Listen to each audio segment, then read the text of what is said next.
जब मौत के साए में बीरबल ने समझाई जिंदगी की असली कीमत। दरबार आलम में उस दिन भी वैसी ही हल्की सी उपचड़ सी हलचल थी जैसी अक्सर रहती थी। लाल किले की दीवारें धूप में चमक रही थी और अंबर नीले आसमान के नीचे अकबर का सिंहासन अपनी भव्यता लिए बैठा था। पर वो दिन अन्य दिनों से कुछ अलग था। एक अनजान अनकहा सा सन्नाटा लोगों की सांसों में घुला हुआ था।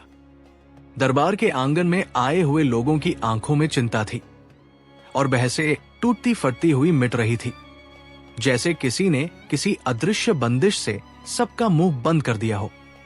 अकबर को भी कोई खटास घेर रही थी।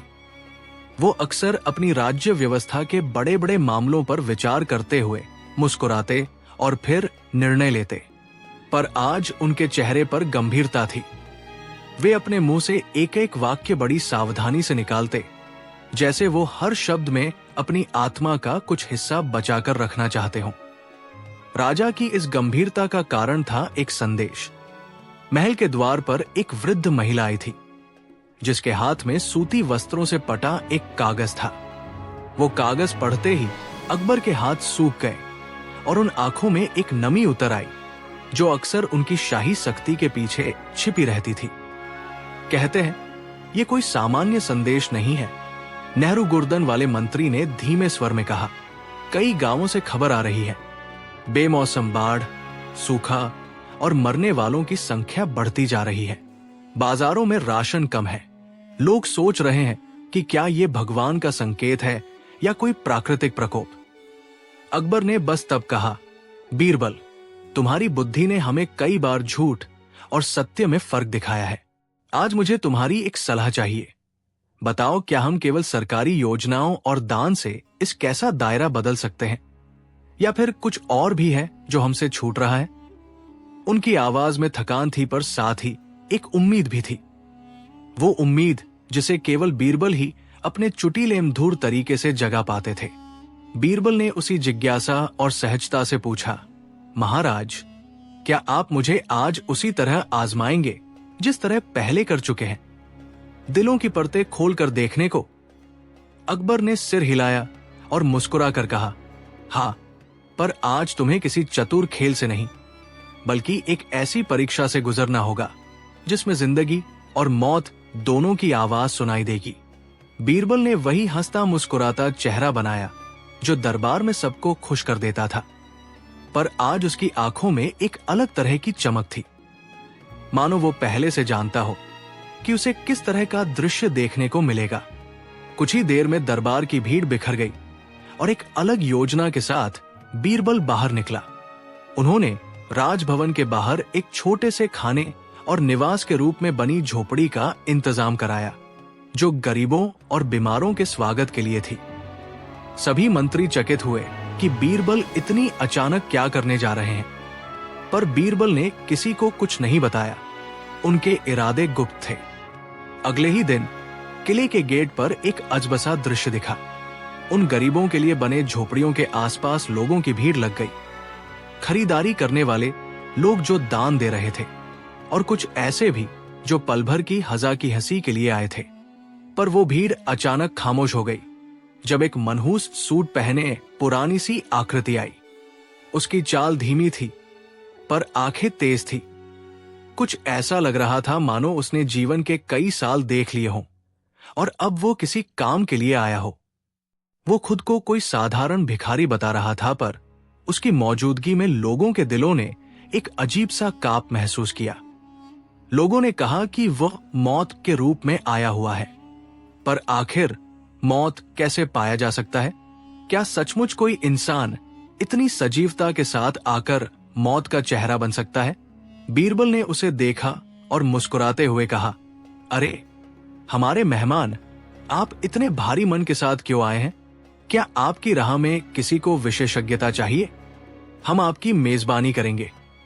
पुरुष मुस्कुराया, पर उसकी मुस्कुराहट में कोई ठंडक थी। उसने कहा, मैं मार्ग में आने वाले हर उस इंसान का इंतजार करता हूं जिसका समय पूरा हो चुका है, पर आज मेरा मकसद अलग है। अकबर के दरबार में क्या किसी ने मुझसे ये पूछा है, जिंदगी की असली कीमत क्या है? बीरबल की हंसी रुकी, वो जान गए कि आज कुछ असामान्य होने वाला है। वे जानते थे कि यदि ये व्यक्ति वास्तव में मौत का रूप है तो उसके पास सत्य की कोई कठोर परिभाषा होगी, और यदि वो केवल एक इंसान है तो भी उसके शब्द किसी के जीवन की दिशा बदल सकते हैं। बीरबल ने नर्म स्वर में मुस्कुराते हुए कहा, हमारी जिंदगी की कीमत केवल सोने चांदी से तो नहीं नापी जा सकती, पर बताइए आप इसे किस पैमाने से नापते हैं? पुरुष ने आंखें बंद की और बोला, मैं न तो जनाजे का तालिबान हूं और नहीं मैं केवल दर्द बांटने आया हूं, पर मैं कहता हूं जब इंसान मरता है तो उसे वो सब कुछ छोड़कर जाना पड़ता है जो उसने जमा किया था। धन, पद, मान सब कुछ पीछे छूट जाता है, पर क्या वही जिंदगी है? क्या जिंदगी केवल इकट्ठा करने की नाप है या फिर कुछ और भी है? रिश्तों का आदान प्रदान, प्रेम का उपहार, दूसरों के लिए किया गया अनुभव और उन लम्हों की कीमत जिनमें इंसान सचमुच जिया हो। उनकी आवाज में एक अजीब शीतलता थी। बीरबल ने कहा, तो आपके पास कोई परीक्षा है जो सबको यह समझा दे कि जिंदगी की असली कीमत क्या है? पुरुष ने सिर हिलाया और कहा, हां, मैं 3 लोगों को चुनूंगा, एक राजा, एक व्यापारी और एक साधारण किसान। उन तीनों में से जो भी समझेगा कि जिंदगी की वास्तविक कीमत क्या है, उसे मैं कुछ और कर दिखाने नहीं दूंगा। मैं खुद देखना चाहूंगा कि उसकी समझ कितनी गहरी है। अकबर ने पूछा, और कौन से आधार पर आप जज करेंगे? पुरुष ने उत्तर दिया, मेरा जज कोई कागज पत्तर वाला नहीं होगा। मैं देखूंगा कि जब उन तीनों को मौत के सामान एक मुश्किल रात दी जाएगी तो वे किस चीज के लिए तड़पते हैं, धन के लिए, अपनी शोहरत के लिए, या अपने उन रिश्तों के लिए जिनमें सच्चा प्यार था। अकबर की आंखों में चमक आ गई, पर उन्होंने कहा, यह तो खेल बच्चों का नहीं। क्या तुम ये जोखिम ले सकते हो कि किसी की जान इनके खेल में चली जाए? पुरुष ने ठंडी आवाज में कहा, मेरा खेल किसी के जीवन का नहीं छीनता, बल्कि उसे दिखाता है कि वो अपनी जिंदगी में क्या गवा रहा है। मैं केवल कुछ लम्हों के लिए उन्हें उस सच का सामना कराऊंगा जिसमें वे आंखें मूंद कर जी रहे हैं। अकबर ने एक लंबी सांस ली और कहा, ठीक है, यदि ये तुम्हारा इरादा है तो हम अनुमति देते हैं, पर मैं ये चाहता हूं कि ये सब किसी के निजी दर्द का मजाक न बने। फैसला हो गया, पर जनता में चर्चा उठी, कौन सा राजा, कौन व्यापारी और कौन किसान चुने जाएंगे? बीरबल ही उन तीनों को चुनने का काम लेते हैं।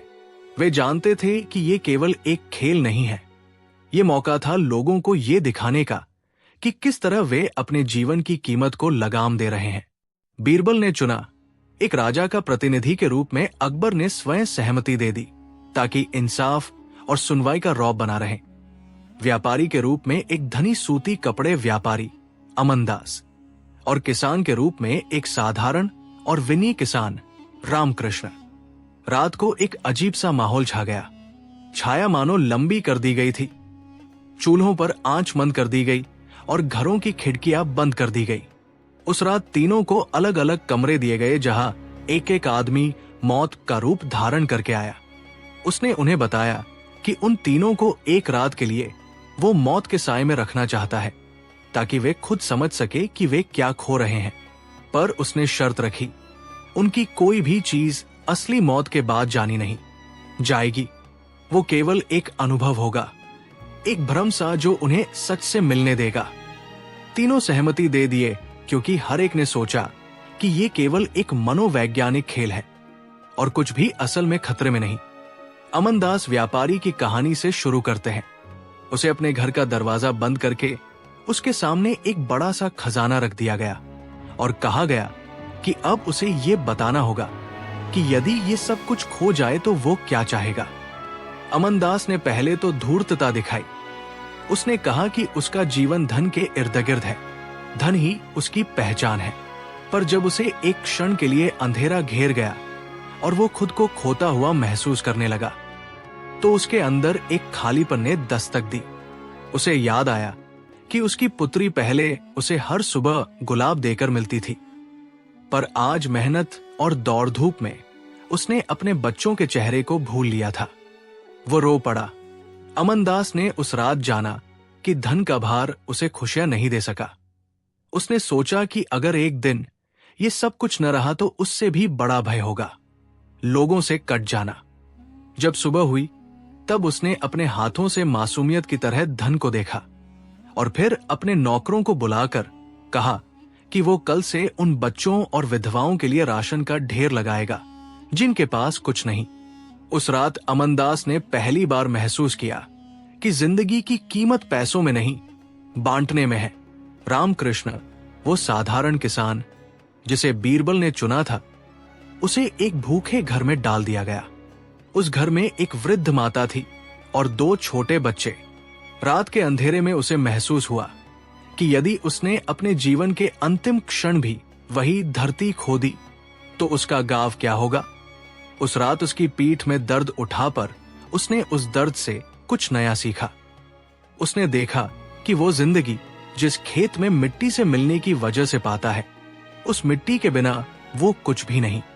उसने महसूस किया कि मेहनत की सच्ची खुशी वही है जहां किसी का पेट भरता है और गांव का हर एक आदमी उसका परिवार है। सुबह होते होते रामकृष्ण ने ठान लिया कि वो अब केवल अपने खेत के लिए न सोचेगा बल्कि गांव के मिलजुल कर चलाने की सोच रखेगा। उसने बीरबल को प्रणाम कर कहा, मैंने देखा कि मेरी जिंदगी का असली मूल्य मेरी जमीन और मेरे रिश्तों में है, न कि अकेले कमाई में। और फिर अकबर की बारी आई। बीरबल ने स्वयं अकबर को वो रात ठहराने का प्रस्ताव दिया, क्योंकि असल में राजा अक्सर जनता की पीड़ा को दूर से देखते हैं पर स्वयं अनुभव से कुछ और सीखते हैं। अकबर को अंधेरे कमरे में एक संघर्षपूर्ण स्थिति में रखा गया। न कोई हथियार, न कोई राजकीय शान, बस एक नीला सा तकिया और एक बच्ची का रोना। उस रात जब अकबर ने खुद को एक छोटे से मुंह से निकलने वाली आवाज का सामना किया, उसे लगा कि यदि वो वहां से अचानक गायब हो जाए तो कौन उसके राज्य की रक्षा करेगा। पर साथ ही एक सवाल भी उठता था कि क्या राज्य का महत्व उसके अपने घरवालों के बिना भी वही है। उसने देखा कि उसकी रानी और बच्चे हैं, पर उसका शासन कैसे चलेगा यदि वो उन रिश्तों को नादानियों में खो दे। रात ने अकबर को ये एहसास दिया कि शासन का दायित्व उसके जीवन का एक हिस्सा है, पर उसका जीवन केवल सिंहासन के इर्द गिर्द भी नहीं घूमना चाहिए। जब सुबह हुई, अकबर ने अपनी आंखें पोंछी और कहा, मैं समझ गया हूं। राज्य बड़ी जिम्मेदारी है, पर उसकी सच्ची चमक तभी है जब वो लोगों के जीवन को बेहतर बनाए, न कि केवल राजा की प्रतिष्ठा बढ़ाए। तीनों ने सुबह आने पर अपने अपने अनुभव बांटे। जनता ने सबसे पहले अमनदास के बदलाव को देखा। वो अब धन को सिर्फ जमा करके नहीं बल्कि बांटकर जी रहा था। रामकृष्ण ने गांव में सोचा समझकर स्कूल और सिंचाई के उपाय करने शुरू किए और अकबर ने नए राजनीतिक निर्णय लिए। राजकीय कोष में से गरीबों और बीमारों के लिए पहल की गई और उन्होंने बीरबल को ये आज्ञा दी कि हर महीने एक दिन दरबार का हिस्सा दिनहीनों को समर्पित किया जाए। पर कहानी यही समाप्त नहीं हुई। मौत के रूप में आए उस पुरुष ने कहा कि उसने केवल 3 लोगों को एक झलक दी थी, पर असल परीक्षा तो अब शुरू होती है। क्या ये लोग अपनी समझ को अपने दिनचर्या में उतार पाएंगे? क्या अमनदास ने अपने घमंड को हमेशा के लिए त्याग दिया? क्या रामकृष्ण ने गांव के लोगों को अपने साथ जोड़ा रख पाएगा? क्या अकबर अपने शासन को इतने सधे हुए दिल से चलाएगा कि शासन की शक्ति वास्तविक लोगों की भलाइयों में बदले? समय ने अपनी परीक्षा ली। अमनदास ने सचमुच दान शुरू किया, पर यह भी सच था कि पुराने स्वभाव फौरन नहीं बदलते। एक दिन लालच फिर उसके पास आया। एक बड़ा सौदा जिसमें उसे बड़ा लाभ दिख रहा था, पर श्रमिकों को कम वेतन देने की मांग थी। अमनदास ने सोचा कि वो फिर वही पुराना रास्ता पकड़ लेगा, पर तभी रामकृष्ण ने उसे याद दिलाया, तुम्हारी बेटी को वो गुलाब वे खाना चाहिए था जो तुमने नहीं दिया। अमनदास की आंखें भर आई और उसने तय किया कि वो मेहनत से कमाई गई हर इनाम का एक निश्चित हिस्सा गरीबों के लिए देगा। ये छोटा सा ब्रेक उसके स्वभाव में स्थायी मोड़ बन गया, क्योंकि उसने पाया कि साझा करने से जो खुशी मिलती है वो खरीदी नहीं जा सकती। रामकृष्ण के लिए भी चुनौतियां थी। गांव में हर किसी की आवाज अलग थी। कुछ लोग विरोधी सोचते थे कि उनकी जमीन पर उनके अधिकार कमजोर पड़ जाएंगे। रामकृष्ण ने धैर्यपूर्वक सबको समझाया। उसने छोटी छोटी बैठकों का आयोजन किया और तब जाकर फसल बांटने में पानी के स्रोत के साझा उपयोग में सफलता मिली। उसने देखा कि कुछ लोग आरंभ में उसका विरोध करते थे, पर बाद में उससे जुड़ जाते थे, क्योंकि जो कुछ भी वो कर रहा था उसका आधार सम्मान था, न कि केवल आदेश। अकबर का सामना भी कई जटिल फैसलों से हुआ। कुछ दरबारियों ने कहा कि राजा को सख्त नीतियां अपनानी चाहिए ताकि राज्य मजबूत रहे। कुछ ने सुझाव दिया कि लोगों के लिए करों में भारी कटौती की जाए। अकबर ने बीरबल की सलाह से दोनों के बीच संतुलन बैठाया। करों का उपयोग सामाजिक कार्यक्रमों के लिए किया गया, पर भ्रष्टाचार पर नकेल कसी गई। उसने हर महीने कुछ नई नीतियां जारी की। शिक्षा के विस्तार के लिए फंड बढ़ाया गया, स्वास्थ्य केंद्रों की स्थापना हुई और छोटे किसानों के लिए अनुदान शुरू हुए। जनता ने ये बदलाव महसूस किया और अकबर का मान बढ़ा, न कि केवल उसके सिंहासन की चमक। लोगों ने कहा कि अब राज दरबार का नजर सिर्फ सत्ता तक सीमित नहीं रहा, बल्कि जीवन तक पहुंचने लगा है। पर कहानी में एक और मोड़ आया। वही अजनबी जो मौत का रूप लिए आया था, एक दिन बीरबल के पास आया। उसने मुस्कुराते हुए कहा, तुमने बहुत कुछ सिखा दिया, पर क्या तुमने स्वयं उस रात की शिक्षा को अपनी रोजमर्रा की जिंदगी में उतारा है? बीरबल ने चौंक कर कहा, हमें भी तो वो रात दिखाई गई थी, मेरे लिए भी कुछ होना चाहिए था। मर्द ने कहा, तुम अलग हो बीरबल, तुम्हारे पास हंसने हंसाने की कला है, पर तुम्हें भी ये सब समझना होगा कि दूसरों को समझाने से पहले अपनी जिंदगी की कीमत का एहसास जरूरी है। बीरबल ने पहले हंसी की, पर फिर उसकी हंसी में एक नई गंभीरता आ गई। बीरबल ने खुद को याद किया। उसने दरबार में कितनी बार लोगों को सलाह दी थी, कितनी बार उन्होंने खुद के लिए वक्त नहीं निकाला। वही शाम आई जब बीरबल ने अपने छोटे से घर की ओर कदम बढ़ाए और अपनी पत्नी और बच्चों के साथ चुपचाप बैठकर बात की। उसने देखा कि उसकी पत्नी ने कितनी मेहनत से घर संभाला था और बच्चों के चेहरे पर वो स्नेह जो बीरबल अपने काम में भागते हुए भूल गया था। बीरबल ने सोचा कि जीवन की असली कीमत वही है जिसे हम छू कर जीते हैं, न कि जिसे हम केवल सोचकर जमा करते हैं। उसने तय किया कि वो अब न केवल बुद्धि की रोशनी फैलाएगा, बल्कि अपने घर वालों के लिए भी समय निकालेगा। उसने बच्चों के लिए नई कहानियां बनाई और पत्नी के लिए नए नए उपहार नहीं, पर नया समय दिया। समय के साथ ये परिवर्तनों की श्रृंखला सांस लेती गई। अकबर का राज्य धीरे धीरे वो रूप लेता गया जिसका बीरबल ने पहले ही वादा किया था। एक ऐसा समाज जहां शासन का अर्थ केवल शक्ति नहीं बल्कि दया और न्याय भी था। अमनदास ने अपने व्यापार का एक हिस्सा सामाजिक कामों में लगा दिया, जिससे कई लोग सीमित संसाधनों से ऊपर उठे। रामकृष्ण का गांव आज शिक्षा और सिंचाई के नवीन तरीकों के कारण समृद्ध हो उठा। और बीरबल, वो बीरबल वही हंसमुख, चतुर और चालाक सलाहकार रहा, पर उसकी आंखों में एक गंभीरता भी जुड़ गई थी जो उसे और मनमोहक बनाती थी। वो समझ चुका था कि मौत का साया अगर किसी रात भी छटता है तो वो सब कुछ समझ आएगा, पर बेहतर यही है कि हम पहले से समझ लें। मौत ने केवल इन लोगों को एक झलक दी थी, असली काम तो जीवन में इसे उतारना था। कुछ सालों बाद उस अजनबी ने फिर से दरबार आकर कहा, मैं आज इसलिए आया हूं ताकि ये देख सकूं कि तुमने क्या किया है। बीरबल ने इसे अचानक देखने का मौका समझा और उसने सबको इकट्ठा किया। अजनबी ने मुस्कुराकर कहा, मुस्कान अच्छी है, पर क्या तुमने कभी सोचा है कि जीवन की कीमत का असली पैमाना क्या होगा? अकबर ने कहा, यह प्यार है, ये साझेदारी है, ये दूसरों की भलाई में खुशी ढूंढना है। अमनदास ने कहा, यह देने की खुशी है। अजनबी ने सिर हिलाया और बोला, ठीक कहा, पर याद रखो, ये सब कागज पर रहकर नहीं चलेगा। ये तब तक नहीं टिकेगा जब तक कि इसे रोज के कर्मों का हिस्सा न बनाया जाए। इसलिए मैं कहता हूं, हर वर्ष इस दिन तुम सभी एक दूसरे को याद करोगे कि किस चीज का तुमने त्याग किया और किस चीज को अपनाया। इस तरह ये ज्ञान पीढ़ियों तक पहुंचेगा। ये परंपरा चली आई। उस दिन को लोग मूल्य दिवस कहने लगे। एक ऐसा दिन जब लोग इकट्ठा होते, अपने दैनंदिन जीवन की समीक्षा करते और सोचते कि क्या उन्होंने अपने समय और धन का सही उपयोग किया है। बच्चों को पढ़ाया गया कि जिंदगी का मूल्य कई भाषाओं में नहीं, कर्म में होता है। स्कूलों में यह विषय पढ़ाया गया कि सहानुभूति, दया और सेवा जीवन को किस तरह अर्थ देती है। ये परंपरा धीरे धीरे राष्ट्र का हिस्सा बन गई और लोग अपने जीवन में छोटी छोटी खुशियों को महत्व देने लगे। अकबर के राज्य की खुशहाली के किस्से दूर दूर तक फैलने लगे और लोग कहते कि वहां शासन केवल सत्ता नहीं, बल्कि जीवन को बेहतर करने का माध्यम था।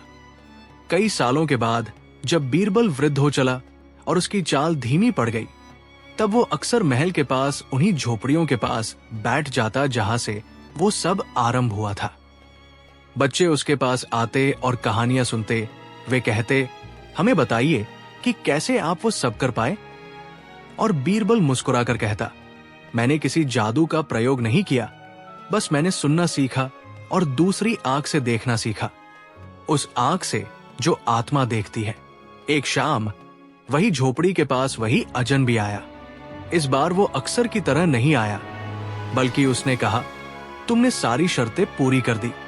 तुम्हारे राज्य में लोग अब जीवन को अपने कर्मों से बांटते हैं। अब मैं जा रहा हूं। बीरबल ने पूछा, कहां जा रहे हो? अजनबी ने हंसते हुए उत्तर दिया, जहां भी जरूरत होगी मैं पहुंच जाऊंगा, पर तुम ध्यान रखना, मौत का साया डराने नहीं, सिखाने के लिए आता है। जब भी तुम महसूस करोगे कि लोग अपने स्वार्थ में डूब गए हैं, तो बस उन्हें याद दिला देना कि उनकी असली कीमत रिश्तों और कर्मों से तय होती है, न कि केवल पद से। वर्षों के बाद बीरबल की यादें एक कहानी बनकर बचपन में रच बस गई। लोग आज भी उस दिन को याद करते हैं जब उसने मौत के साए में सभी को जिया हुआ सिखाया कि जिंदगी का असली मोल क्या है। महल की बड़ी बड़ी दीवारें अब भी खड़ी है, पर उनमें जो असली शानो शौकत थी वो तभी महफूज रही जब उसे लोगों की भलाई में लगाया गया। उस दिन से ज्यादा दूर कोई त्योहार नहीं था, पर हर दिल में एक छोटा सा दीप जल गया था। एक दीप जो बतलाता था कि जीवन को नापना आसान नहीं, पर जीना हमेशा एक कला है। मगर कहानी का असली सबक यही है, जब हम सोचते हैं कि हमने सब कुछ पा लिया है, तब भी एक रात की खामोशी हमें याद दिला देती है कि क्या हमने जिंदगी की असली कीमत समझी है।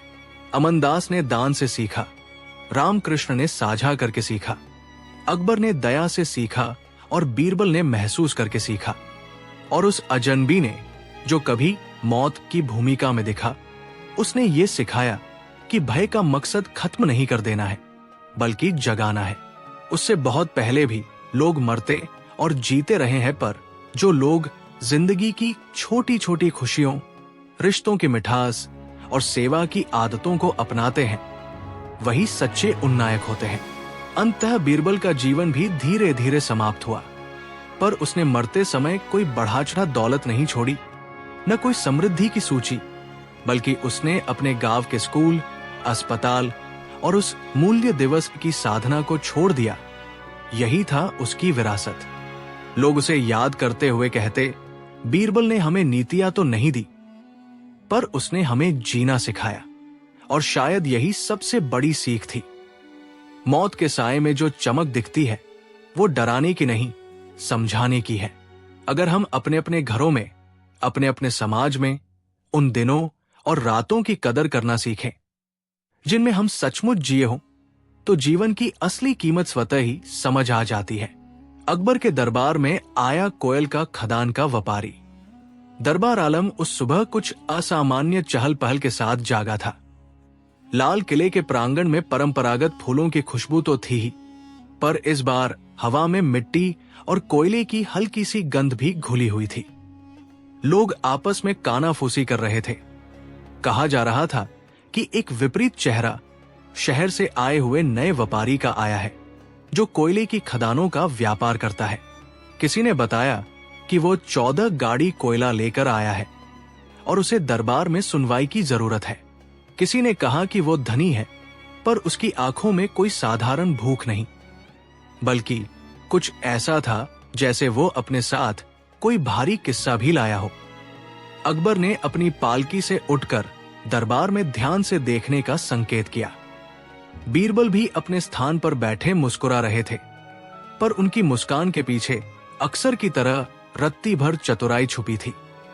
उस व्यापारी को पेश किया गया। लंबा, थोड़े घिसे पुराने कपड़ों में लिपटा, पर चेहरे पर वही ठोस आत्मविश्वास था जो कठिनाइयों से टक्करी करने वालों में दिखाई देता है। वो खुद को दामोदर बताता था। उसने कहा कि वो कोयले की खदानों से आने वाला व्यापारी है और उसने कई सालों से उन खदानों से कोयला निकालकर शहरों के बड़े बड़े मोहल्लों में पहुंचाया है। पर आज उसका कारण कुछ और था। वो अदालत से न्याय चाहता था, न कि केवल व्यापार की तारीख। अकबर ने पूछा, बताओ दामोदर, तुम दरबार में क्या मांग कर रहे हो? दामोदर ने अपनी टोपी हटाई, भीतर से एक तख्ती निकाली और कहा, महाराज, मेरी मांग बहुत सीधी है। मेरे पास कुछ खदानें हैं जहां मजदूरों के परिवार अपना जीवन बिता रहे हैं। पिछले वर्षों में वहां के ठेकेदारों ने मजदूरों का शोषण बढ़ा दिया है। उनकी मेहनत का उचित दाम नहीं दिया जाता, सुरक्षा का अभाव है और खदानों में बार बार हादसे हो रहे हैं। मैंने कई बार अपील की, पर ठेकेदारों ने इस पर ध्यान नहीं दिया। आज मुझे खदानों का लाभ देखकर अच्छा नहीं लगता। मैं चाहता हूं कि राज्य इसकी जांच करे और यदि ठेकेदार दोषी पाए जाते हैं तो उन्हें दंडित किया जाए। दरबार में एक सरगर्मी उठी। कई दरबारियों ने कहा कि व्यापारियों को अपनी ही आमदनी की चिंता करनी चाहिए, पर बीरबल के चेहरे पर एक अलग चिंता की लकीर उभर आई।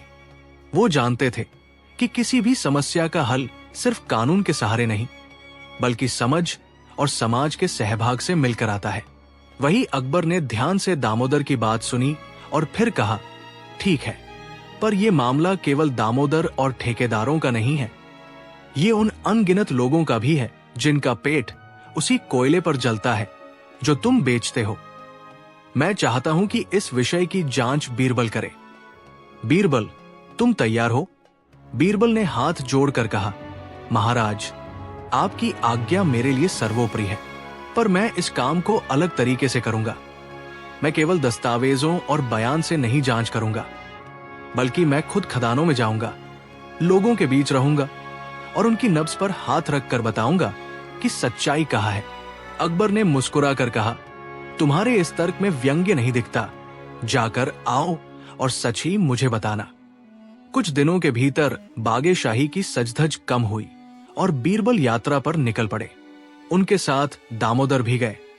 दामोदर ने स्वयं प्रस्ताव रखा था कि वो अपनी खदानों का हाल बताकर बीरबल को कब का सच समझा देगा। बीरबल ने चौंक कर कहा, तुम साथ आओगे, पर तुम केवल दर्शक बनकर नहीं बैठ सकते। तुम्हें भी वहां की हवा में सांस लेनी होगी। खदानों का क्षेत्र अलगसा था।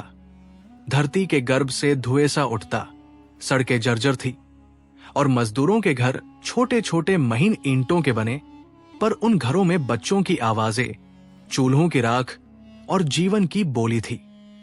बीरबल ने देखा कि खानों के मुख पर लगे हथियारों की जंग लगी हुई थी। रस्सियों के फेटे और समय समय पर टूटे हुए ढांचे बोलते कि सुरक्षा बजट कम है।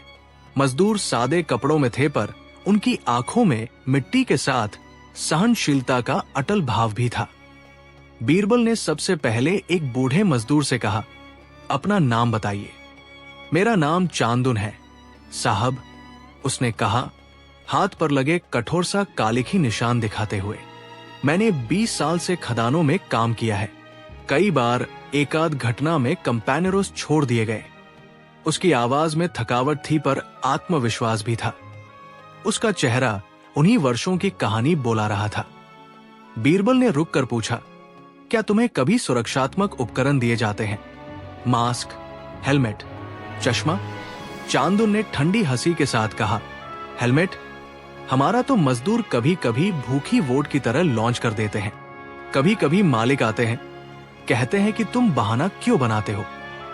उन्होंने हमें कुछ कंबल और पुराने ओढ़ने को दिए थे, पर वो भी महीनों तक टूटे ही पड़े रहे।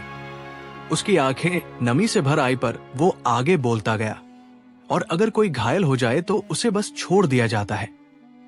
हमें कहते हैं कि सरकारी राहत की प्रतीक्षा करो, पर वो भी देर से आती है या कभी नहीं आती। बीरबल चुप थे। उनके चेहरे पर एक गंभीर सोच उभर आई। उन्होंने दामोदर की ओर देखा। दामोदर की आंखें जुदा जुदा भाव में थी। कहीं पछतावे की परछाइयां थी, कहीं एक व्यापारी का एहसास कि पैसा कमाने की बजाय जीवन बचाने की ज्वलंत जरूरत है। उन्होंने दामोदर से कहा, तुमने क्यों इस तरह की व्यवस्था को सहा? क्या तुमने कभी ठेकेदारों से पूछा क्यों ये सब होता है? दामोदर ने कहा, मैंने पूछा, पर उन्हें केवल लाभ की चिंता थी। वे कहते हैं कि लागत बढ़ेगी तो हम घाटे में चले जाएंगे, पर मैं जानता हूं कि घाटा और नुकसान का यही तर्क लोगों की जानों का नुकसान बन जाता है।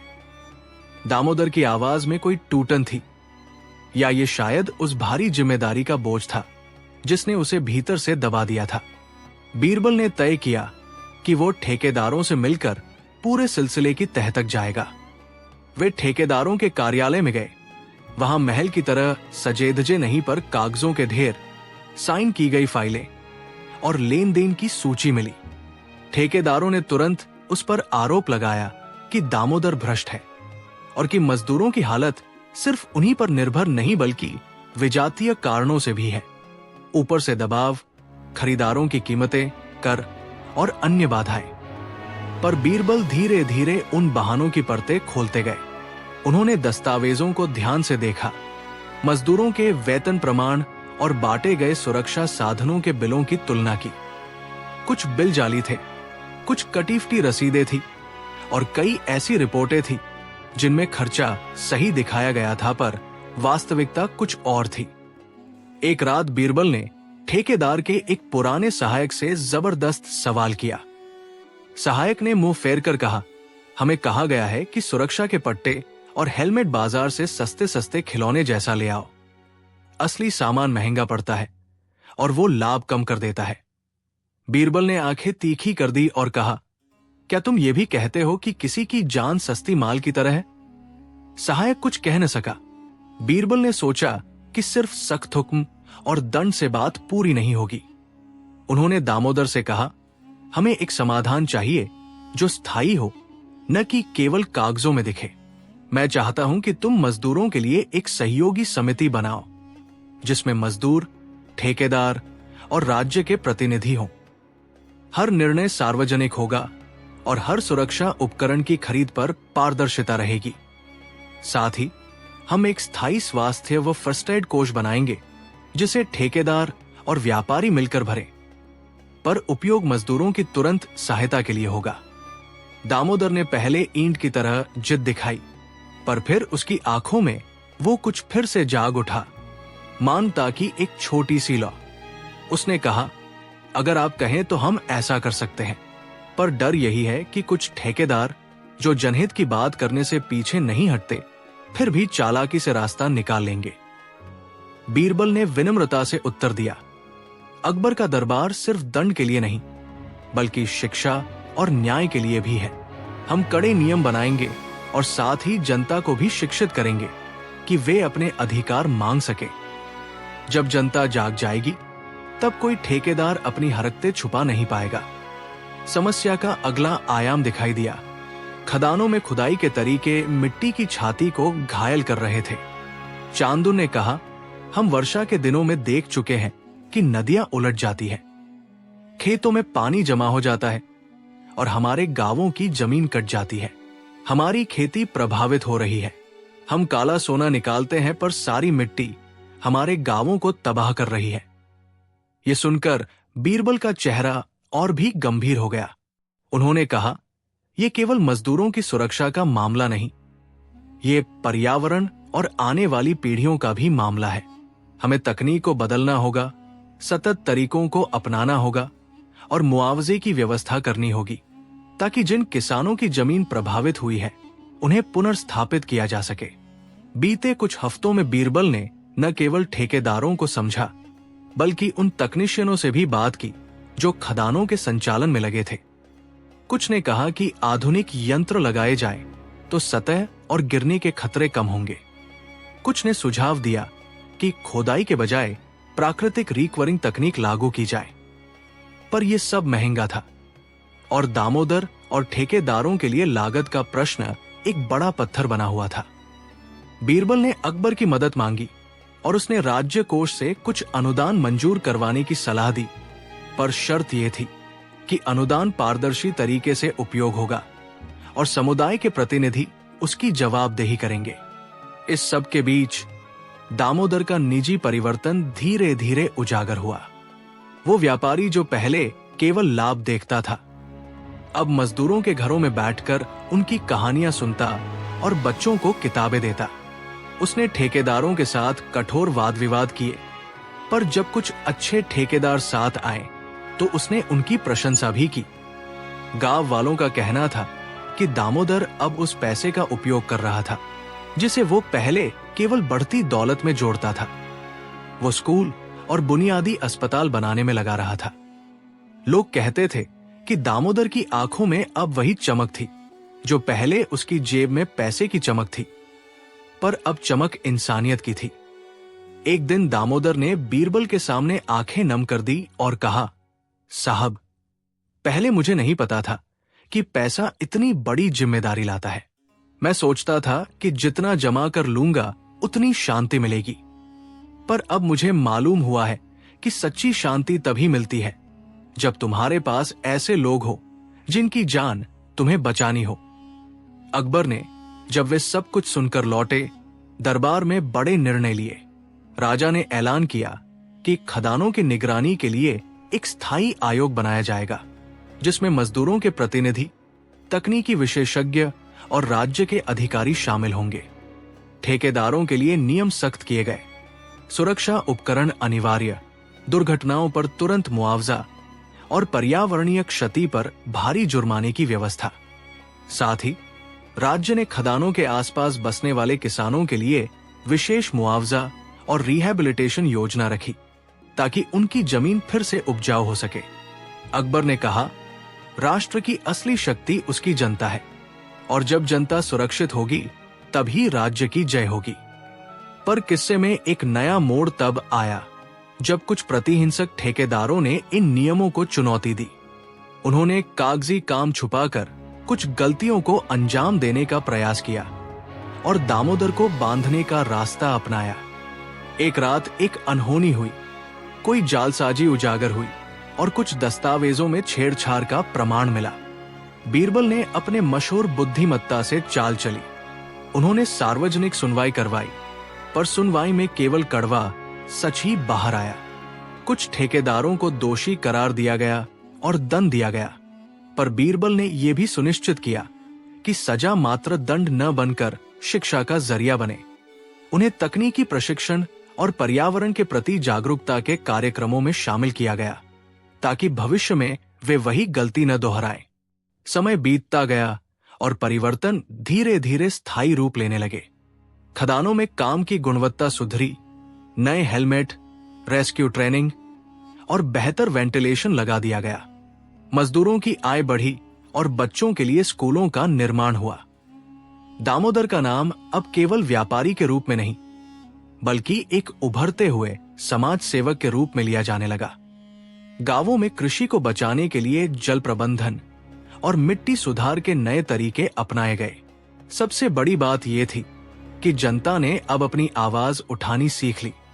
जब कहीं दिक्कत देखी तो वे तुरंत आयोग के पास पहुंचते और शिकायत दर्ज कराते। कई वर्षों बाद जब अकबर ने उस पूरे कार्यक्रम की समीक्षा की तो उन्हें खुशी हुई कि एक छोटे से घटना ने समाज को कितना बदल दिया। उन्होंने बीरबल को अपने समीप बुलाया और कहा, तुमने सिर्फ नीतियां नहीं बनाई, तुमने लोगों के दिलों में उम्मीद जगाई। यही सबसे बड़ा काम है।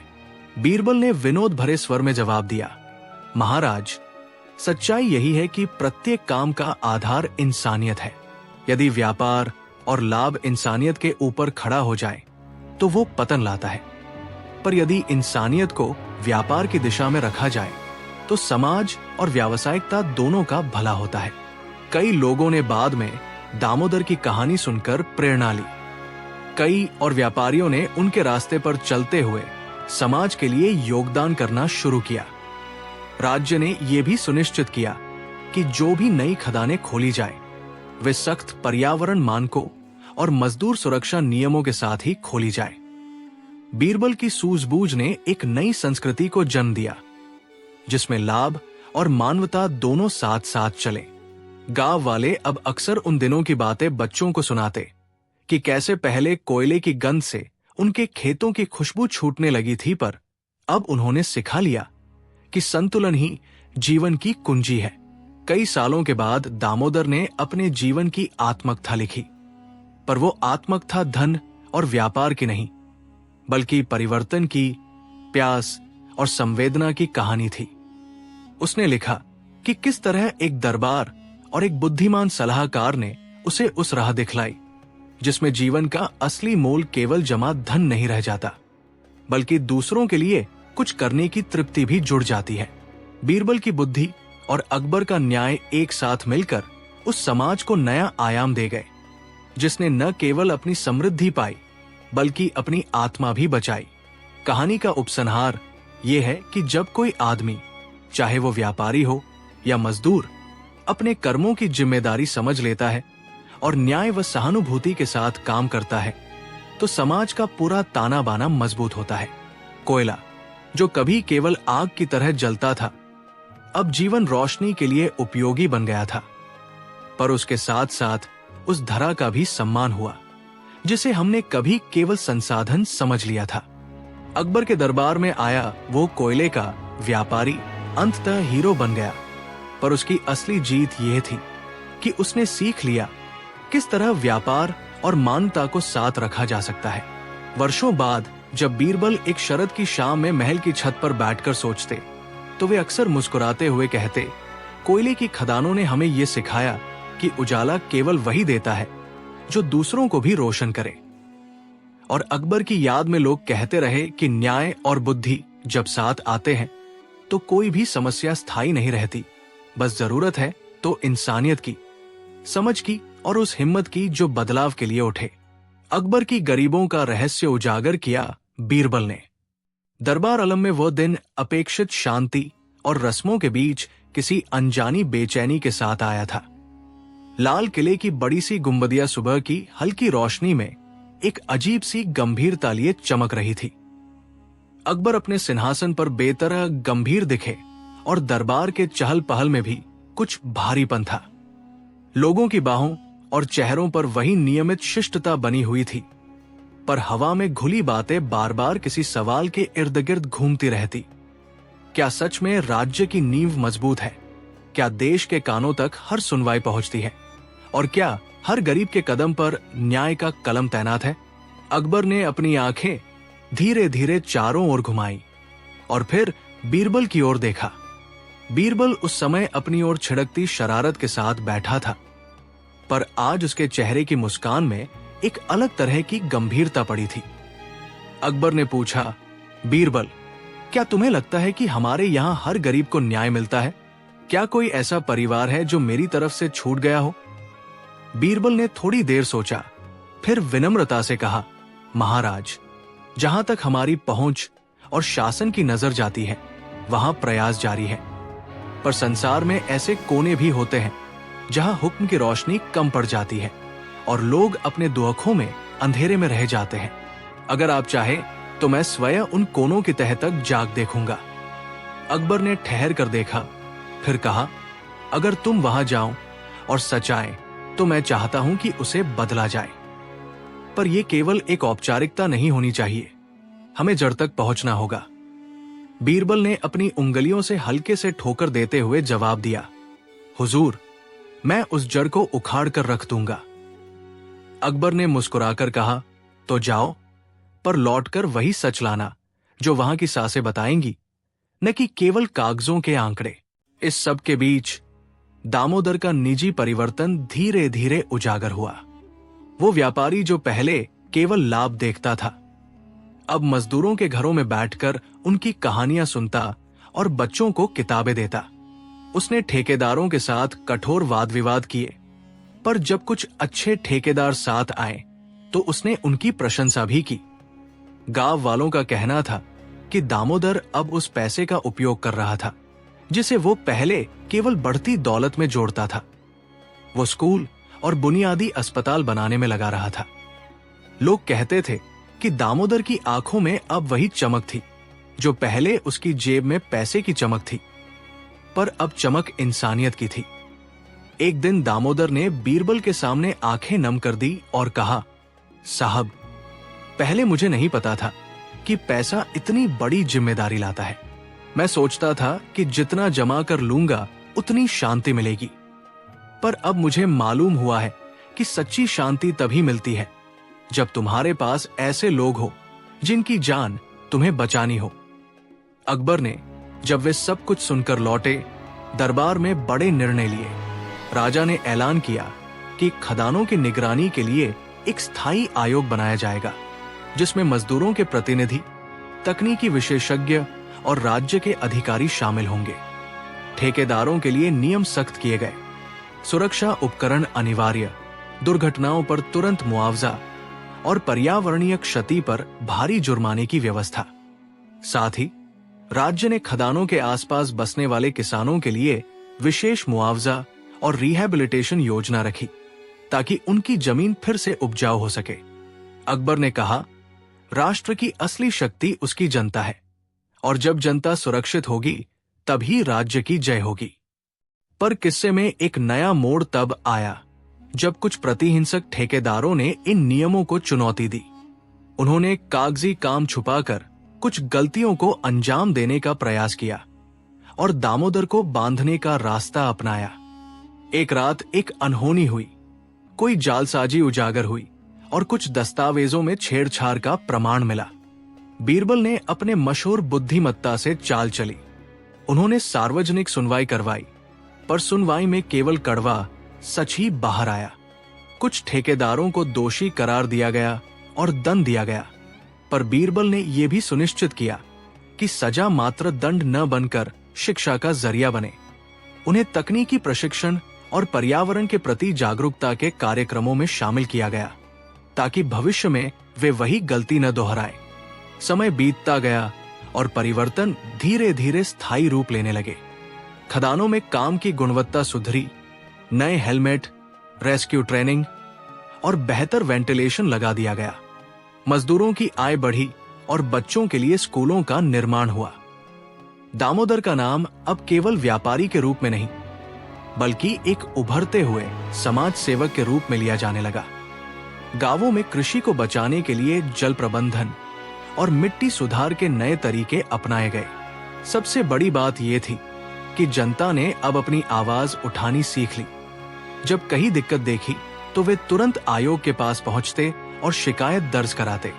कई वर्षों बाद जब अकबर ने उस पूरे कार्यक्रम की समीक्षा की तो उन्हें खुशी हुई कि एक छोटे से घटना ने समाज को कितना बदल दिया।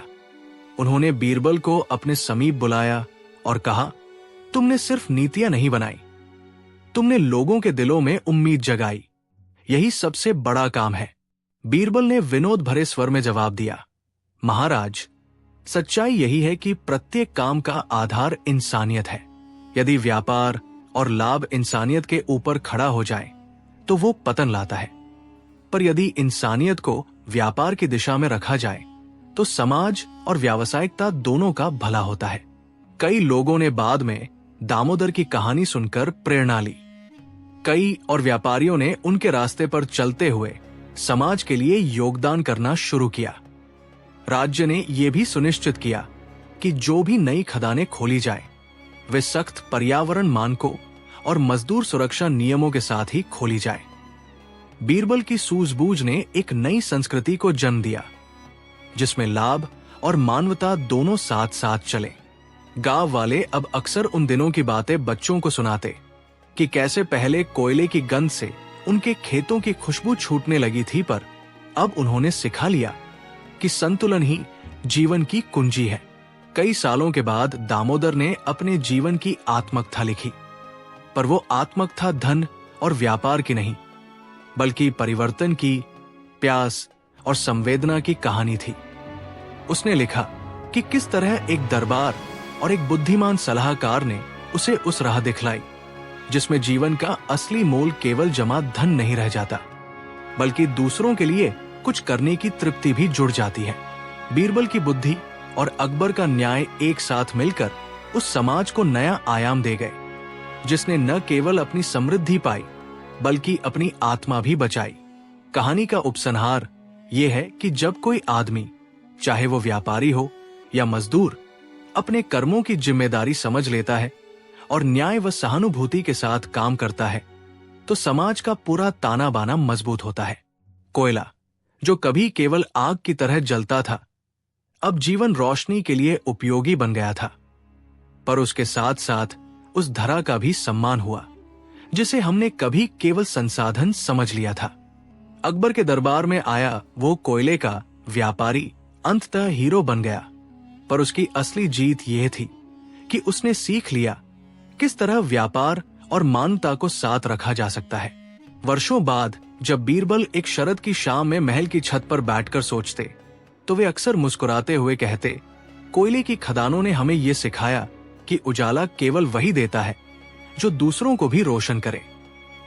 और अकबर की याद में लोग कहते रहे कि न्याय और बुद्धि जब साथ आते हैं तो कोई भी समस्या स्थायी नहीं रहती, बस जरूरत है तो इंसानियत की, समझ की और उस हिम्मत की जो बदलाव के लिए उठे। अकबर की गरीबों का रहस्य उजागर किया बीरबल ने। दरबार आलम में वो दिन अपेक्षित शांति और रस्मों के बीच किसी अनजानी बेचैनी के साथ आया था। लाल किले की बड़ी सी गुंबदिया सुबह की हल्की रोशनी में एक अजीब सी गंभीरता लिए चमक रही थी। अकबर अपने सिंहासन पर बेतरह गंभीर दिखे और दरबार के चहल पहल में भी कुछ भारीपन था। लोगों की बाहों और चेहरों पर वही नियमित शिष्टता बनी हुई थी, पर हवा में घुली बातें बार बार किसी सवाल के इर्द गिर्द घूमती रहती। क्या सच में राज्य की नींव मजबूत है? क्या देश के कानों तक हर सुनवाई पहुंचती है? और क्या हर गरीब के कदम पर न्याय का कलम तैनात है? अकबर ने अपनी आंखें धीरे धीरे चारों ओर घुमाई और फिर बीरबल की ओर देखा। बीरबल उस समय अपनी ओर छिड़कती शरारत के साथ बैठा था, पर आज उसके चेहरे की मुस्कान में एक अलग तरह की गंभीरता पड़ी थी। अकबर ने पूछा, बीरबल, क्या तुम्हें लगता है कि हमारे यहां हर गरीब को न्याय मिलता है? क्या कोई ऐसा परिवार है जो मेरी तरफ से छूट गया हो? बीरबल ने थोड़ी देर सोचा, फिर विनम्रता से कहा, महाराज, जहां तक हमारी पहुंच और शासन की नजर जाती है वहां प्रयास जारी है, पर संसार में ऐसे कोने भी होते हैं जहां हुक्म की रोशनी कम पड़ जाती है और लोग अपने दुआखों में अंधेरे में रह जाते हैं। अगर आप चाहें तो मैं स्वयं उन कोनों की तह तक जाग देखूंगा। अकबर ने ठहर कर देखा, फिर कहा, अगर तुम वहां जाओ और सच आए तो मैं चाहता हूं कि उसे बदला जाए, पर यह केवल एक औपचारिकता नहीं होनी चाहिए, हमें जड़ तक पहुंचना होगा। बीरबल ने अपनी उंगलियों से हल्के से ठोकर देते हुए जवाब दिया, हुजूर, मैं उस जड़ को उखाड़ कर रख दूंगा। अकबर ने मुस्कुराकर कहा, तो जाओ, पर लौटकर वही सच लाना जो वहां की सासें बताएंगी, न कि केवल कागजों के आंकड़े। बीरबल ने राजसी परिधान त्याग कर साधारण धोती कुर्ता पहन लिया और बचपन की तरह गुमनामी में निकल पड़ा। उसने अपने साथ केवल एक छोटी सी बंधी थैली रखी जिसमें कुछ अन्न और खुरकनी के साधन थे। वो शहर की उन गलियों में गया जहां व्यापार की रौनक कम और जीवन की कड़वाहट ज्यादा दिखती थी।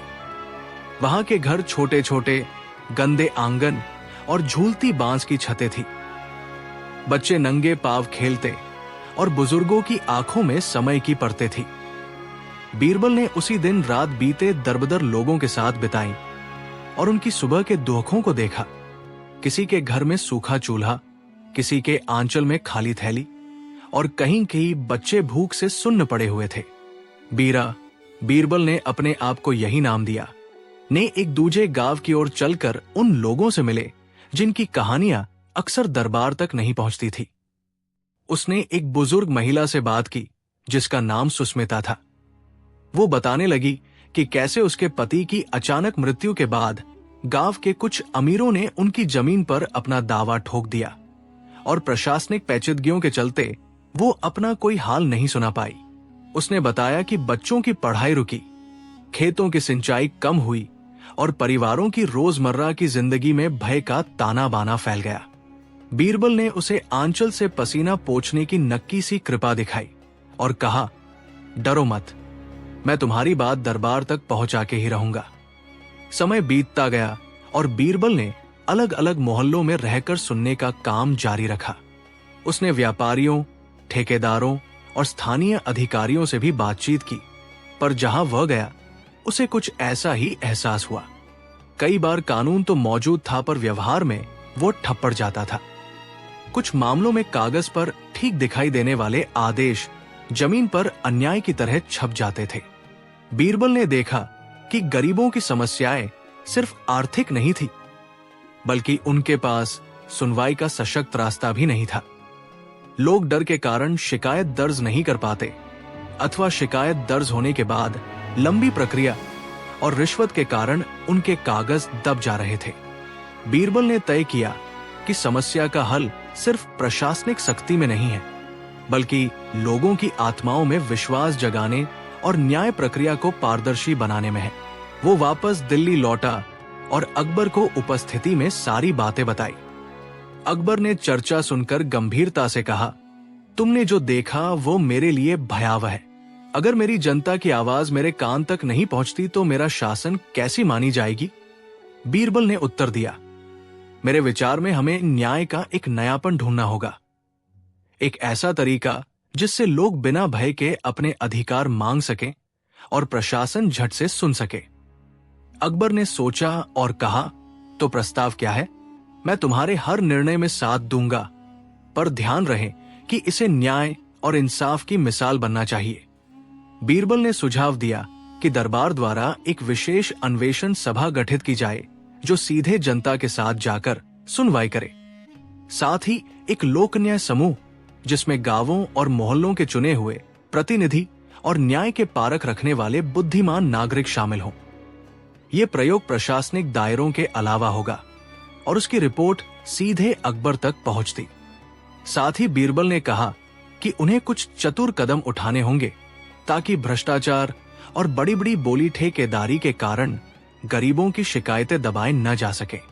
अकबर ने सहमति जताई और कहा कि वो इस प्रयोग को राज्यव्यापी कर देगा, पर पहले परीक्षण के लिए एक सीमित क्षेत्र चुना जाएगा, वही गांव जहां बीरबल ने प्रत्यक्ष रूप से दुख देखा था।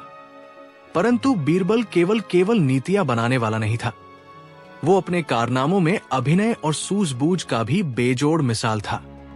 उसने योजना बनाई कि वो स्वयं गुप्त रूप से बदलकर गांवों में जाकर लोगों की सूक्ष्म बातें सुनकर रिपोर्ट तैयार करेगा। उसने कुछ भरोसेमंद युवक युवतियों को चुना जिन्हें उसने छोटी छोटी भूमिकाओं में भेजा। कोई पेडिक्योर का काम करता दिखेगा, कोई कपड़े की धोबी का सहायक बनेगा, कोई बुनकर बनेगा, ताकि वे सभाओं में घुल मिलकर लोगों की रहने खाने और काम की बातें ध्यान से सुन सकें।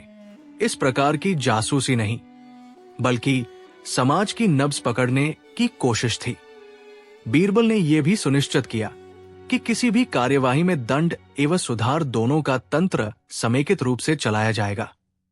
जो दोषी होगा उसे सख्त दंड दिया जाएगा और साथ ही उसे प्रशिक्षण और सुधार का पथ दिखाया जाएगा ताकि पुनरावृत्ति न हो। यहां से कहानी में मोड़ आया जब एक छोटी सी रिपोर्ट में एक बड़ा राज खुला। एक गांव में जहां जमीन उपजाऊ थी, अचानक कुछ प्रभावशाली लोगों ने मिलकर वहां के गरीब मजदूरों की जमीन हड़पने की चाल चली। पर समस्या केवल जमीन तक सीमित नहीं थी। उन प्रभावशाली लोगों ने स्थानीय दुकानदारों और अधिकारियों को भी अपने पक्ष में कर लिया था। बीरबल के चुने गए कुछ युवाओं ने गांव में रहकर देखा कि किस तरह नकली दस्तावेज और झूठे गवाह बनाकर संपत्ति पर कब्जा किया जा रहा था। उन्होंने बीरबल को शोर शराबे के बिना चुपके से सूचना दी और बीरबल ने राज्य तक ये खबर पहुंचाई। अकबर को यह सुनकर अचानक क्रोध आ गया। न्याय का अपमान किया जा रहा था और उसकी प्रजा की जमीन पर अवैध आंच लग रही थी। अकबर ने तुरंत आदेश दिया कि उस इलाके पर विजिट करके मामले की खुलकर जांच की जाए। बीरबल ने सुझाया कि पहले मामले को सार्वजनिक सुनवाई के लिए रखा जाए ताकि लोगों की आंखों में सच दिखे और कोई भी दबाव नहीं बना सके। सुनवाई में बीरबल ने अपने विशिष्ट ढंग से साक्ष्य रखे, कागजों की नकलें, लोगों के बयान और जमीन की असली मापक रिपोर्टें। परिवर्तित तथ्यों के बीच सच्चाई को अलग करना कठिन था क्योंकि कई दस्तावेज सुनियोजित रूप से जाली थे। बीरबल ने तब अपनी सूझबूझ का प्रयोग किया। उसने गवाहों की असलियत पर ध्यान दिया और छोटी छोटी बातों से उनकी झूठ की परतें खोलना शुरू किया। वो चुप रहकर सवाल पूछता और फिर अचानक ऐसे वास्तविक साक्ष्य पेश कर देता कि झूठ फिसलकर बाहर आ जाता। सुनवाई का जो नतीजा निकला वो दरबार में एक नए अध्याय की शुरुआत साबित हुआ। प्रभावितों की संपत्ति वसूल की गई, दोषी अधिकारियों को जेल और जुर्माने की सजा मिली और प्रभावित परिवारों को उनकी जमीन वापस दिलाई गई। पर बीरबल ने अकेले दंड के बजाय सामुदायिक मरम्मत का रास्ता भी अपनाया।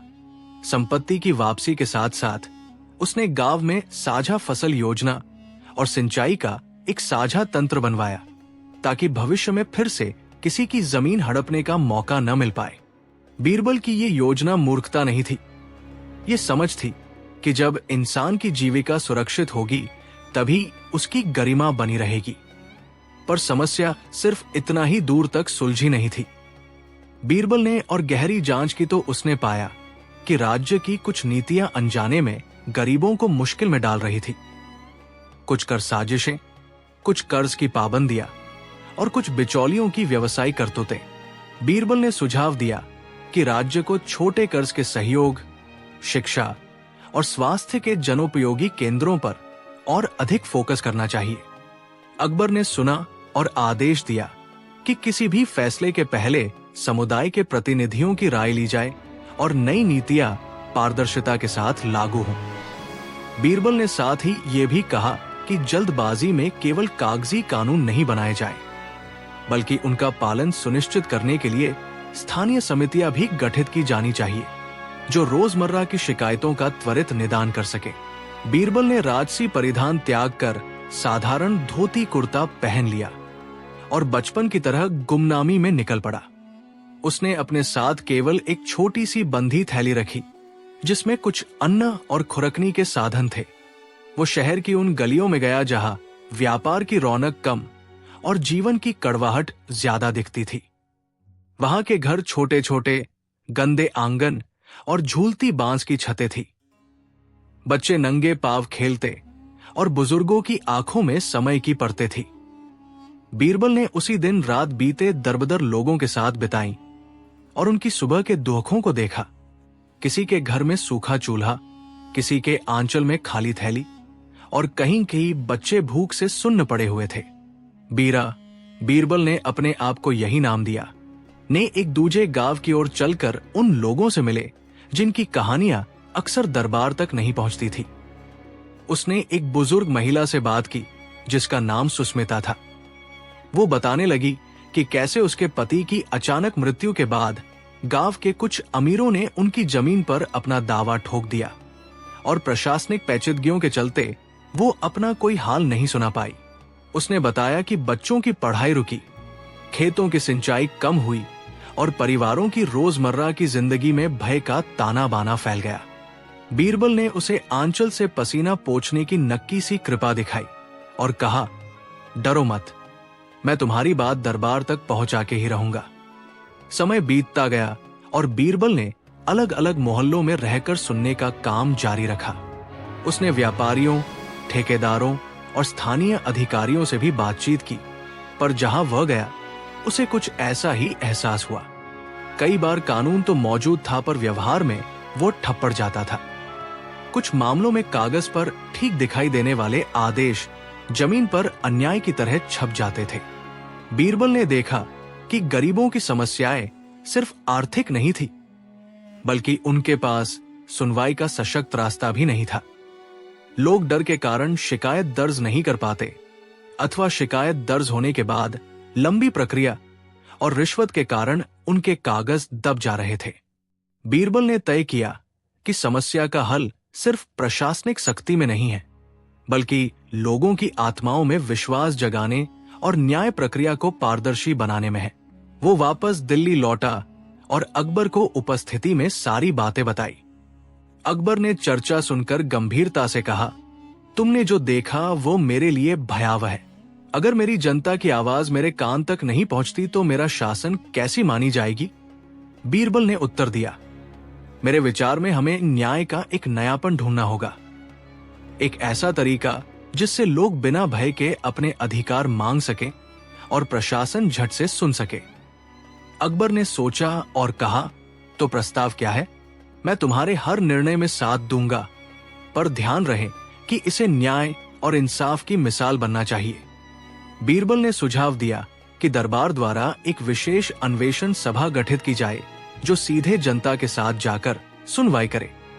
साथ ही एक लोक न्याय समूह जिसमें गांवों और मोहल्लों के चुने हुए प्रतिनिधि और न्याय के पारख रखने वाले बुद्धिमान नागरिक शामिल हों। यह प्रयोग प्रशासनिक दायरों के अलावा होगा और उसकी रिपोर्ट सीधे अकबर तक पहुंचती। साथ ही बीरबल ने कहा कि उन्हें कुछ चतुर कदम उठाने होंगे ताकि भ्रष्टाचार और बड़ी बड़ी बोली ठेकेदारी के कारण गरीबों की शिकायतें दबाए न जा सके। अकबर ने सहमति जताई और कहा कि वो इस प्रयोग को राज्य व्यापी कर देगा, पर पहले परीक्षण के लिए एक सीमित क्षेत्र चुना जाएगा, वही गांव जहां बीरबल ने प्रत्यक्ष रूप से दुख देखा था। परंतु बीरबल केवल नीतियां बनाने वाला नहीं था, वो अपने कारनामों में अभिनय और सूझबूझ का भी बेजोड़ मिसाल था। उसने योजना बनाई कि वो स्वयं गुप्त रूप से बदलकर गांवों में जाकर लोगों की सूक्ष्म बातें सुनकर रिपोर्ट तैयार करेगा। उसने कुछ भरोसेमंद युवक युवतियों को चुना जिन्हें उसने छोटी छोटी भूमिकाओं में भेजा। कोई पेडिक्योर का काम करता दिखेगा, कोई कपड़े की धोबी का सहायक बनेगा, कोई बुनकर बनेगा, ताकि वे सभाओं में घुल मिलकर लोगों के रहने खाने और काम की बातें ध्यान से सुन सकें। इस प्रकार की जासूसी नहीं, बल्कि समाज की नब्ज पकड़ने की कोशिश थी। बीरबल ने यह भी सुनिश्चित किया कि किसी भी कार्यवाही में दंड एवं सुधार दोनों का तंत्र समेकित रूप से चलाया जाएगा। जो दोषी होगा उसे सख्त दंड दिया जाएगा और साथ ही उसे प्रशिक्षण और सुधार का पथ दिखाया जाएगा ताकि पुनरावृत्ति न हो। यहां से कहानी में मोड़ आया जब एक छोटी सी रिपोर्ट में एक बड़ा राज खुला। एक गांव में जहां जमीन उपजाऊ थी, अचानक कुछ प्रभावशाली लोगों ने मिलकर वहां के गरीब मजदूरों की जमीन हड़पने की चाल चली। पर समस्या केवल जमीन तक सीमित नहीं थी। उन प्रभावशाली लोगों ने स्थानीय दुकानदारों और अधिकारियों को भी अपने पक्ष में कर लिया था। बीरबल के चुने गए कुछ युवाओं ने गांव में रहकर देखा कि किस तरह नकली दस्तावेज और झूठे गवाह बनाकर संपत्ति पर कब्जा किया जा रहा था। उन्होंने बीरबल को शोर शराबे के बिना चुपके से सूचना दी और बीरबल ने राज्य तक ये खबर पहुंचाई। अकबर को यह सुनकर अचानक क्रोध आ गया। न्याय का अपमान किया जा रहा था और उसकी प्रजा की जमीन पर अवैध आंच लग रही थी। अकबर ने तुरंत आदेश दिया कि उस इलाके पर विजिट करके मामले की खुलकर जांच की जाए। बीरबल ने सुझाया कि पहले मामले को सार्वजनिक सुनवाई के लिए रखा जाए ताकि लोगों की आंखों में सच दिखे और कोई भी दबाव नहीं बना सके। सुनवाई में बीरबल ने अपने विशिष्ट ढंग से साक्ष्य रखे, कागजों की नकलें, लोगों के बयान और जमीन की असली मापक रिपोर्टें। परिवर्तित तथ्यों के बीच सच्चाई को अलग करना कठिन था क्योंकि कई दस्तावेज सुनियोजित रूप से जाली थे। बीरबल ने तब अपनी सूझबूझ का प्रयोग किया। उसने गवाहों की असलियत पर ध्यान दिया और छोटी छोटी बातों से उनकी झूठ की परतें खोलना शुरू किया। वो चुप रहकर सवाल पूछता और फिर अचानक ऐसे वास्तविक साक्ष्य पेश कर देता कि झूठ फिसलकर बाहर आ जाता। सुनवाई का जो नतीजा निकला वो दरबार में एक नए अध्याय की शुरुआत साबित हुआ। प्रभावितों की संपत्ति वसूल की गई, दोषी अधिकारियों को जेल और जुर्माने की सजा मिली और प्रभावित परिवारों को उनकी जमीन वापस दिलाई गई। पर बीरबल ने अकेले दंड के बजाय सामुदायिक मरम्मत का रास्ता भी अपनाया। संपत्ति की वापसी के साथ साथ उसने गांव में साझा फसल योजना और सिंचाई का एक साझा तंत्र बनवाया ताकि भविष्य में फिर से किसी की जमीन हड़पने का मौका न मिल पाए। बीरबल की ये योजना मूर्खता नहीं थी, ये समझ थी कि जब इंसान की जीविका सुरक्षित होगी तभी उसकी गरिमा बनी रहेगी। पर समस्या सिर्फ इतना ही दूर तक सुलझी नहीं थी। बीरबल ने और गहरी जांच की तो उसने पाया कि राज्य की कुछ नीतियां अनजाने में गरीबों को मुश्किल में डाल रही थी। कुछ कर साजिशें, कुछ कर्ज की पाबंदियां और कुछ बिचौलियों की व्यवसायिक करतूतें।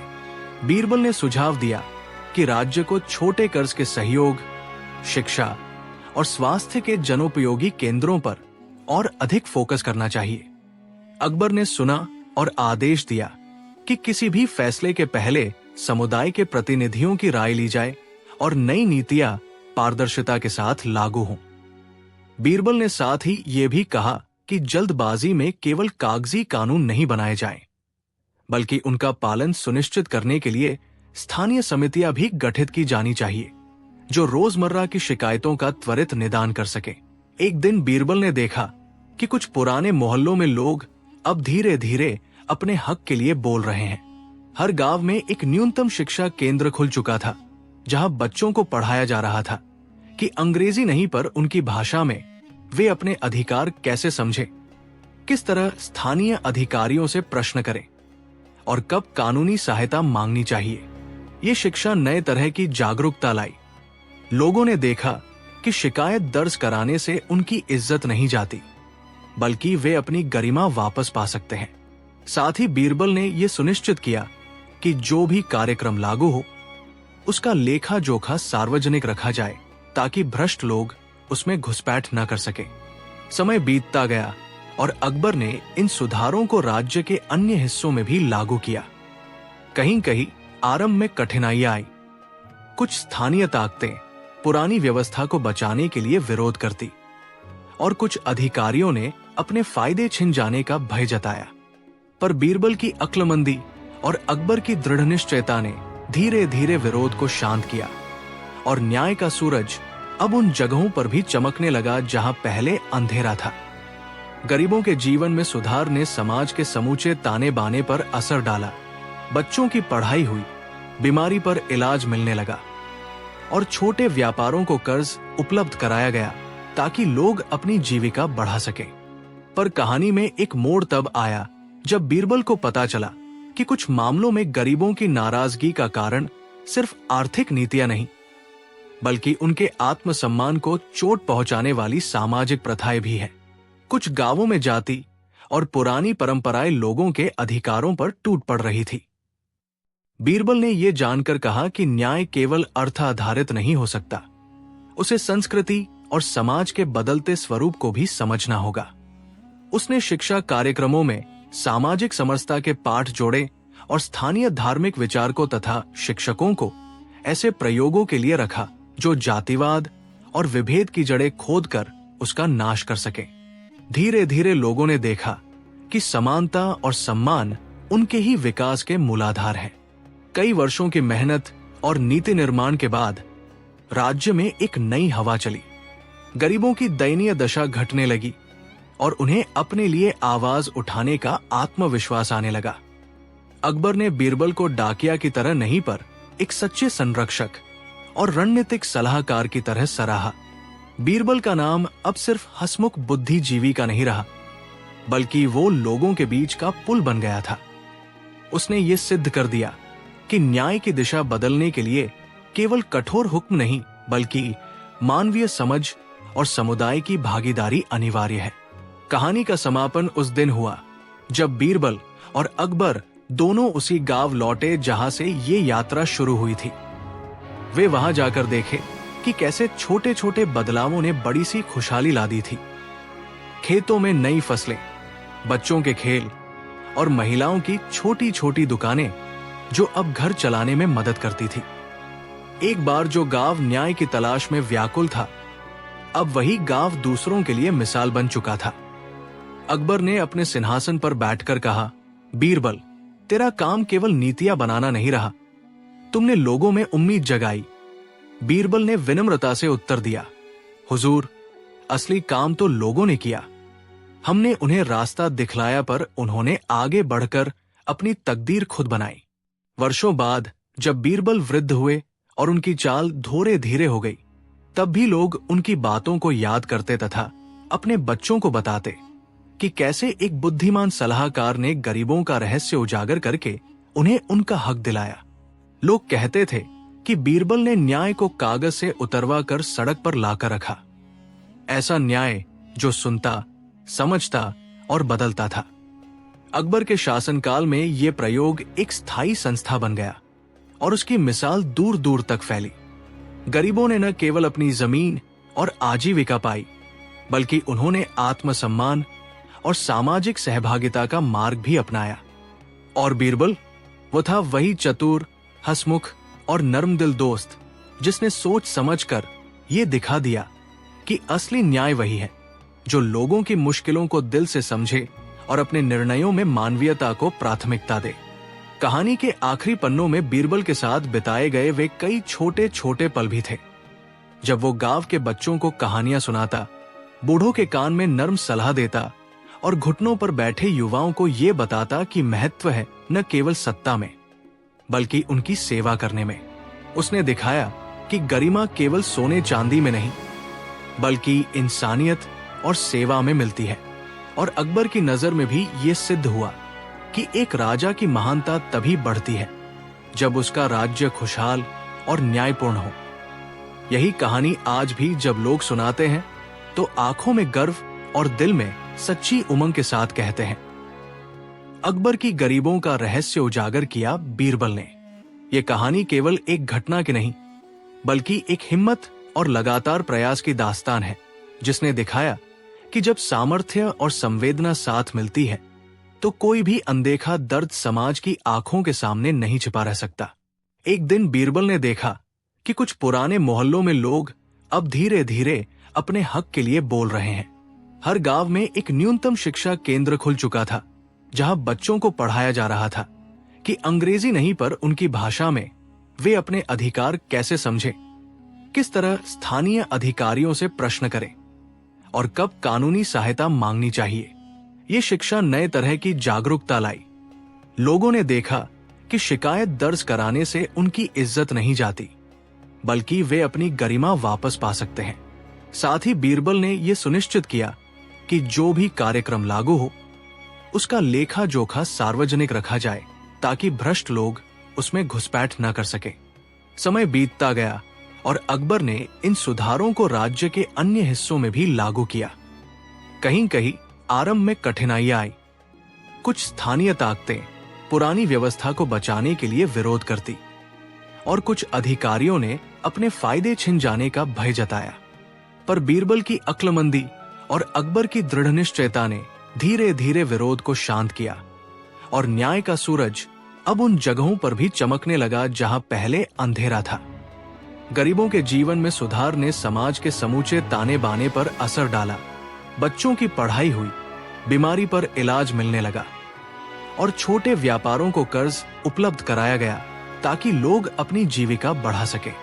पर कहानी में एक मोड़ तब आया जब बीरबल को पता चला कि कुछ मामलों में गरीबों की नाराजगी का कारण सिर्फ आर्थिक नीतियां नहीं, बल्कि उनके आत्मसम्मान को चोट पहुंचाने वाली सामाजिक प्रथाएं भी हैं। कुछ गांवों में जाति और पुरानी परंपराएं लोगों के अधिकारों पर टूट पड़ रही थी। बीरबल ने यह जानकर कहा कि न्याय केवल अर्थ आधारित नहीं हो सकता, उसे संस्कृति और समाज के बदलते स्वरूप को भी समझना होगा।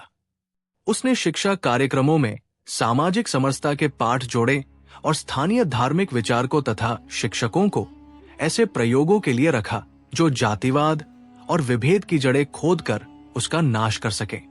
धीरे धीरे लोगों ने देखा कि समानता और सम्मान उनके ही विकास के मूलाधार हैं। कई वर्षों की मेहनत और नीति निर्माण के बाद राज्य में एक नई हवा चली। गरीबों की दयनीय दशा घटने लगी और उन्हें अपने लिए आवाज उठाने का आत्मविश्वास आने लगा। अकबर ने बीरबल को डाकिया की तरह नहीं पर एक सच्चे संरक्षक और रणनीतिक सलाहकार की तरह सराहा। बीरबल का नाम अब सिर्फ हंसमुख बुद्धिजीवी का नहीं रहा, बल्कि वो लोगों के बीच का पुल बन गया था। उसने ये सिद्ध कर दिया कि न्याय की दिशा बदलने के लिए केवल कठोर हुक्म नहीं, बल्कि मानवीय समझ और समुदाय की भागीदारी अनिवार्य है। कहानी का समापन उस दिन हुआ जब बीरबल और अकबर दोनों उसी गांव लौटे जहां से ये यात्रा शुरू हुई थी। वे वहां जाकर देखे कि कैसे छोटे छोटे बदलावों ने बड़ी सी खुशहाली ला दी थी। खेतों में नई फसलें, बच्चों के खेल और महिलाओं की छोटी छोटी दुकानें जो अब घर चलाने में मदद करती थी। एक बार जो गांव न्याय की तलाश में व्याकुल था, अब वही गांव दूसरों के लिए मिसाल बन चुका था। अकबर ने अपने सिंहासन पर बैठकर कहा, बीरबल, तेरा काम केवल नीतियां बनाना नहीं रहा, तुमने लोगों में उम्मीद जगाई। बीरबल ने विनम्रता से उत्तर दिया, हुजूर, असली काम तो लोगों ने किया। हमने उन्हें रास्ता दिखलाया पर उन्होंने आगे बढ़कर अपनी तकदीर खुद बनाई। वर्षों बाद जब बीरबल वृद्ध हुए और उनकी